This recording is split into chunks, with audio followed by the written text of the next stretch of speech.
સમાચારો અમદાવાદની આનંદ નિકેતન સ્કૂલને લઈને તેની સામે ડીઓ દ્વારા કાર્યવાહી કરવામાં આવી છે। આનંદ નિકેતન સ્કૂલની કેન્ટીન બંધ રાખવા માટે ડીઓએ સૂચના આપી છે। વિદ્યાર્થીઓની સુરક્ષા અને આરોગ્યને ધ્યાનમાં રાખીને નિર્ણય લેવાયો છે। ડીઓની ટીમની તપાસમાં કાચનો ટુકડો ધોવાનું ધ્યાને આવ્યું છે।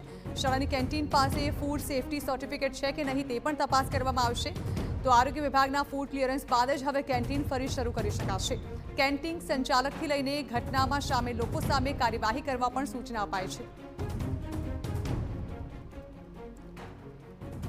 તો કેન્ટીન સંચાલક સામે પણ હવે કાર્યવાહી કરવામાં આવશે। ઉલ્લેખનીય છે કે અમદાવાદની આનંદ નિકેતન સ્કૂલ કે જેમાં ભોજન આરોગ્ય બાદ બાળકને કાચનો ટુકડો ગળામાંથી નીકળ્યો હતો, ત્યારે આ મામલે હવે ડીઓ દ્વારા કાર્યવાહી કરવામાં આવી છે।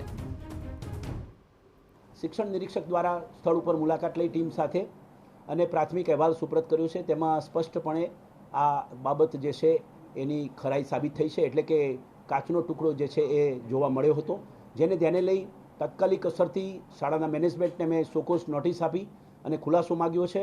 અને સાથે સાથે જે જવાબદારો છે પ્રિન્સિપાલથી લઈને જે કોઈ રસોડા વિભાગમાં સુપરવિઝનનું કામ કરતા હોય, એમની જો એજન્સી કામ કરતી હોય તેની તમામ વિગતો પણ મંગાવી છે। સાથે સાથે એમની સામે તાત્કાલિક કાર્યવાહી કરવા માટે સૂચના આપી છે, જેથી કરીને આ કેન્ટીનના જે એમનું જે ફૂડ સેફ્ટીનું સર્ટિફિકેટ છે કે કેમ એ સહિતના આધારો અમે માગ્યા છે।